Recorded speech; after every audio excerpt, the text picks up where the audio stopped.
ପାଖକୁ ଗଲା କହିଲା ବିଲେଇ ନାନୀ ମତେ ତେଲ ଦବ କିରାସିନ ଦବ ଡିଆସିଲି ଦବ ନା କଣ କରିବ ତମେ?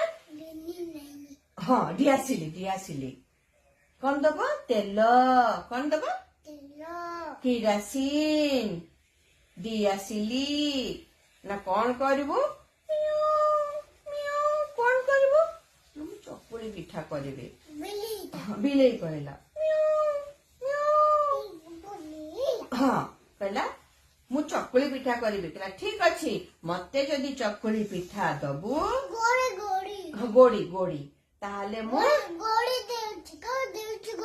ହଁ ଗୋଡି କହିଲା ମତେ ଯଦି ଚକୁଳି ପିଠା ଦବୁ ତାହେଲେ ମୁଁ କିରାସିନ ଦେବି ଡିଆସିଲି ଦେବି ହଁ ଦୁଧ ପିଉଥିଲା ହଁ ତେଲ ଦେବି ସବୁ ଦେବି।